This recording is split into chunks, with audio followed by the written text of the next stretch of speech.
Thank you guys for joining us. Baruch Hashem, great crowd. Thank you to our anonymous sponsor in honor of doing mitzvot and growing every day. Right? I said it correctly? I think I did. But Tizkel Mitzvot is not a sponsor. They should see endless reward for supporting Torah. Okay. Thank you guys for coming. So we had a question right here. Is it worthwhile or is it not worthwhile when people use the term BH, reference to Baruch Hashem or Bezat Hashem, God willing or thank God, in every sentence? Is it annoying? If you get annoyed, is it good or not? So I think it's a great question because it ties into this week's parashat a little bit. Wait, it's something else I want to transition into as well. This week's parashat is Parashat Yitro, and it is arguably one of the most important sequences. Last week was the splitting of the sea, which was one of the most important events in our history. Now this is the probably most important time or event in our history as well, receiving of the Torah, Matan Torah. When God gave the Jewish people, when He gave our forefathers the Torah at Har Sinai, He spoke to our parents, our great-great-great-great-parents, and He told them, the Torah gave them 10 commandments and many of the mitzvot. And the first of the 10 commandments, Aseret Diberot, 10 sayings rather, is Anochi Adonai Elohecha. I am your God, that I took you out of Egypt. And this line, the Rambam explains, is a mitzvah. Is a mitzvah of belief in God. Is a mitzvah of having emunah and belief in God that He took us out of Egypt, and He's still active in our lives every single day. Okay? That He took us out of Egypt and He's active in our lives every day. And why do I want to speak about this so much? Why do I want to focus on this for this question? Because I think it's exactly to this point where the most basic idea of emunah in God is trusting Hashem and believing in Hashem in all scenarios, in good and in bad, no matter what, is having belief and faith in God. So I think first and foremost, this Baruch Hashem, what we call the BH movement, what everyone is always saying BH. I'm going to come play basketball, BH. I'm going to do this, BH. Bezat Hashem, Baruch Hashem, whatever the reference is. I think it's fantastic because part of the emunah is the constant belief, constant reaffirming to ourselves that Hashem is in charge, Hashem runs the world. The Chafetz Chaim explains there are 6 mitzvot that you can achieve constantly.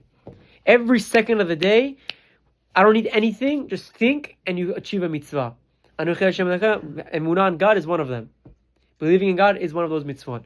But on that note, I want to tie this into the Yud Gimel Ikarim, the 13 fundamental principles of faith that the Rambam brings down that are integral for all of us now that we're discussing about the mitzvah of emunah and Hashem, to quickly review and understand and internalize these 13 principles of faith that we really should be thinking about every single day. So the Rambam explains, and it's actually in our Sidurim, page 185, because many people read this after Tefillah every day. Shachrit ends. Many people read this every day because there's a constant reminder, and people should know what these principles of faith are. So he says, I believe wholeheartedly with complete faith in these 13 principles of the Torah. What are they? Number 1 is Shakadosh Baruch Hu Matsui Umashkiach, that God is present and involved in our world. That's a derivative of the mitzvah in this week's parasha, Anochi Hashem Elokecha, I am your God. Why is that the first of the 10 commandments? Why is that the introduction when God speaks to the Jewish people? Why is that the first line? I see what you're saying. Because I am God that took you out of Egypt. Everything that I command you, all of the laws, aren't going to, God forbid, be changed with the next administration takes office. It's not with a stripe of a pen, a new executive order, and erases everything the previous president did, like what we see with Trump or with Biden and vice versa. But rather, I am your God, eternal, and I'm the one that commanded you in the mitzvot. That's why it's step 1. That's why it's the introduction. That's why it's number 1 of the 10 commandments. Okay?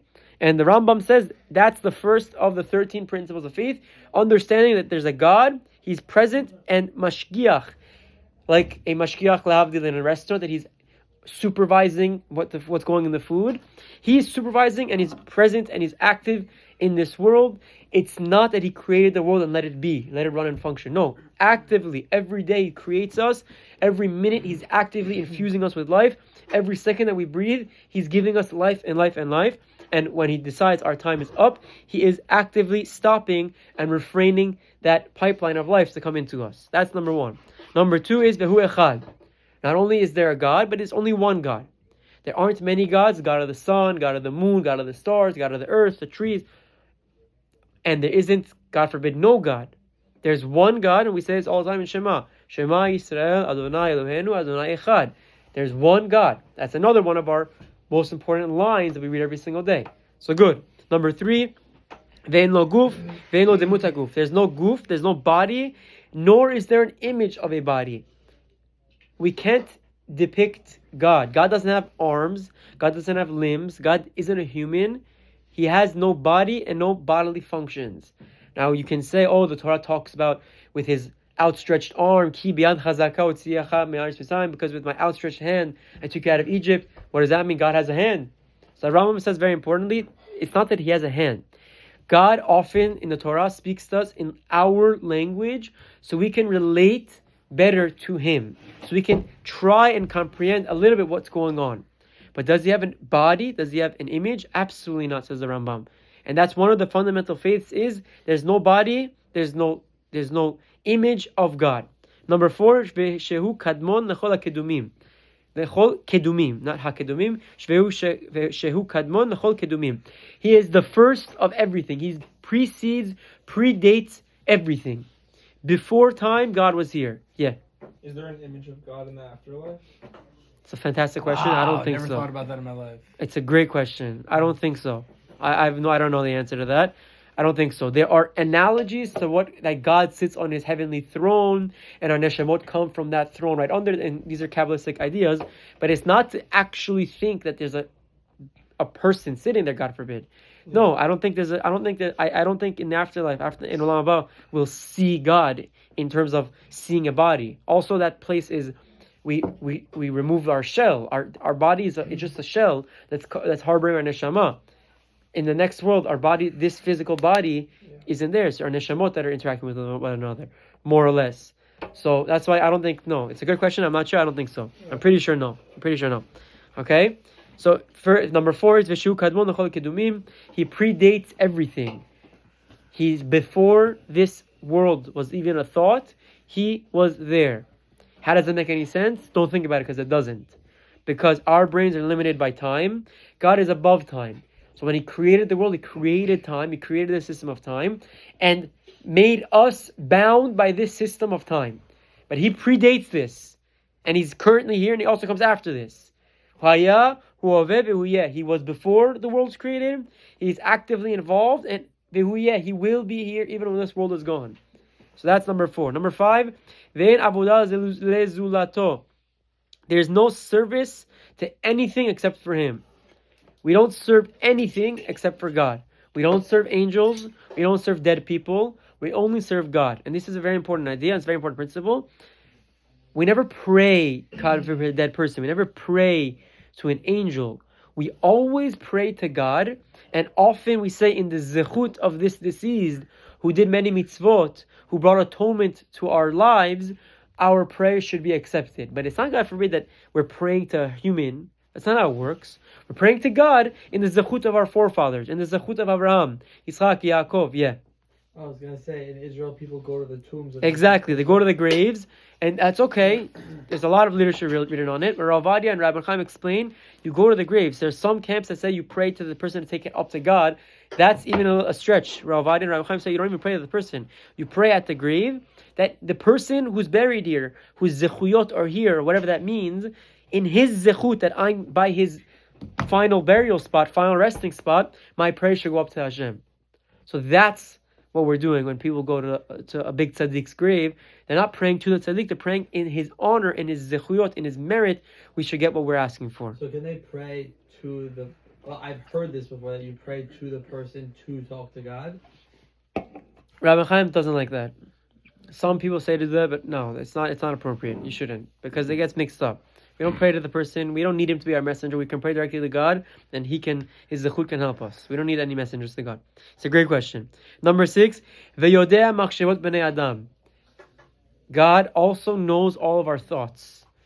All of our thoughts, all of our intent, everything we feel and we think, God knows. Are we punished for them? Not necessarily. Depends on the thought. But He still understands them. And it's something that's very important, and it's one of Rambam's 13 principles of faith. That if someone doesn't believe in this, it's considered like he's a kofar. He's out of the religion. So God knows our thoughts and understands our thoughts, and the idea is that there's no hiding from Hashem. We can fake it till you make it in the eyes of everyone else. We can't fake it to God. God knows our true intent and knows who we are, and that's meant as a push, not to scare us. Because what do they say? They say someone that wanted to do a mitzvah and wasn't able to fulfill the mitzvah, he's rewarded as if he did it. Why? Because God knows our intent. So I ran to help this person and someone else helped him first. God knows you did that and you're still going to get reward for that. So it shows us the importance of having good, proper intent. Good. So He understands your thoughts, but you don't get punished. Correct. If I think I'm going to steal and I never actually steal, I won't get punished for it. The reason I said sometimes it could be is jealousy. One of the 10 Commandments is don't be jealous. It means don't act on your jealousy, fine. But is it a mitzvah to not do it? Yeah. No, sorry. Being jealous is a problem. Steal. Let's say I'm gonna wake up today. I want to steal. Yeah. You don't do it 10 times. You got a mitzvah 10 times. Oh, then you end up doing with it lot, once because it's you're a big struggling. discussion. How do I achieve a lotas? How do I achieve a negative mitzvah? Right now, none of us killed anyone. We got a mitzvah. We got a mitzvah this second for not achieving. No, because a lotas said we only get that point when there's a temptation or a drive to do it, and you eliminate and you don't do it. On the contrary, when we wear tzitzit, when we wear tefillin, when we learn Torah, every second of it we're getting points. But the points also come in life today. Yeah, we're getting there. We're getting there. Continue. Number 7, Unvat Moshe Rabbeinu alav shalom emet. Number 7 is Moshe Rabbeinu's prophecy is true. Unfortunately, people were brainwashed and thought that it's not important. The prophecy is not actually accurate. It's not God that gets Moshe. No. Moshe Rabbeinu's prophecy is emet. Lokam Navi ke Moshe od. Moshe is the top prophet in the history of the prophets, and all of his prophecies are emet, are true. Number 8, Veshu Adon L'chol HaNevi'im. And Moshe Rabbeinu is the master of all of the prophets. Okay? Number 9, Veshu Torah Netuna Min HaShamayim. And the Torah was given from heaven. Again, another thing in our generation that we have to battle. There's the Bible critics. The people who just don't, God lo aleinu lo alechem. I think the Bible was written by a man that wasn't from God. No, one of the fundamental principles of faith is the Torah is divine. The Torah is given by God to Moshe, who gave it all the way. We have the lineage. We've seen it in Pirkei Avot. We've seen it. The Rambam brings it down. The lineage from God to Moshe to us till today. We have that explicitly written down. Wait, so yes, Moshe wrote the Torah, right? From God's Hashem, words? Moshe was the hand that wrote what God wanted him to write. That's the best way to describe it. So he was speaking it to him, or he was like in his head? Good question. Big discussion. Big debate philosophically. Big debate philosophically. The simple understanding is Moshe and God spoke face to face. That's why he was the highest level prophet. So there was no. The Rambam has an interesting take in Mar Nevuchim, but we don't have to discuss that. But that simple take is exactly what you asked. Yes. When did Moshe sin? What do you mean? When he? Tabernacle. No. Whenever he hit the rock, instead of speaking to it, Hashem said, "Speak to it," and he hit it instead. That was Moshe's sin that made him. You can't live a perfect life, so it was what he did wrong. That was that was his sin that made him not be allowed to go into Israel. Yes. Good. So I just want to finish the 13. We're up to number 8. We saw 8. He was the Adon L'chol HaNevi'im. That's number 9. Torah was given from that sky, from Hashem. 10. V'shelo tishtane v'shum zeman. The Torah will never change. The Torah is eternal. It won't change. It will adapt, and new questions arise that need to be fit, not adapt, but need to be fit into the Torah. That's okay. But the Torah itself won't be changed. That's on the side. That's why there's such a big pushback against the reform and conservative movement, because they're literally reforming the Torah. That's not how it works. We don't have the right to reform the Torah. The Torah is the Torah. It doesn't change. It doesn't care about your feelings. It does, but your feelings can't change what the Torah prescribes. It's the basic mitzvot in the Torah that are prescribed, that throughout the oral and the written tradition were brought down. And we, just because 2025 woke society doesn't agree to it, doesn't mean it's going to change. Doesn't mean you can erase psukim and change things. That's not how it works. Number 11, God punishes the wicked gives good reward to the righteous. Number 12, Yeshevo Melech HaMashiach, the king of the Mashiach will come. That's one of the fundamental principles of faith, that you have to believe every day that Mashiach will come. Number 13, Metim Atidim Le'achayot, that the deceased are eventually going to come back to life. What we say every day in the Tefillah, Mechaya Metim, the resurrection of Techiyat Metim, resurrection of the dead. That's one of the fundamental pillars of faith. The 13 principles of faith according to the Rambam. These are 13. The Siddur has it.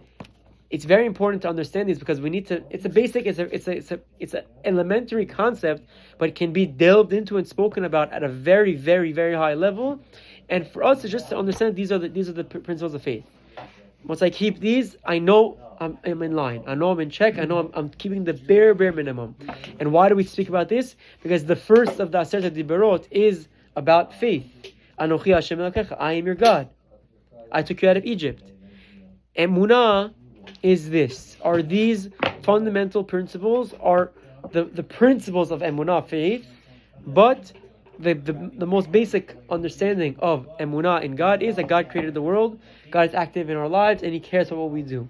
So that's why, just to answer the question, let's tie it up, wrap it up, I'm very pro the BH movement. When every silly thing, I'm going to get dinner BH. Yeah, write BH. Do it. Constantly be thanking and recognizing and attributing everything to God. Or Be'ezrat Hashem, I'm going out of town in a month. Constantly should be doing that. BH, I'm doing this. It's good. It's good because this constant reminding and putting it in our brains will make it inherent and will make it ingrained in our hearts and in our minds, and that's why it's very important. So we'll wrap up here. We'll continue with questions afterward. Chazak Baruch. Thank you for coming.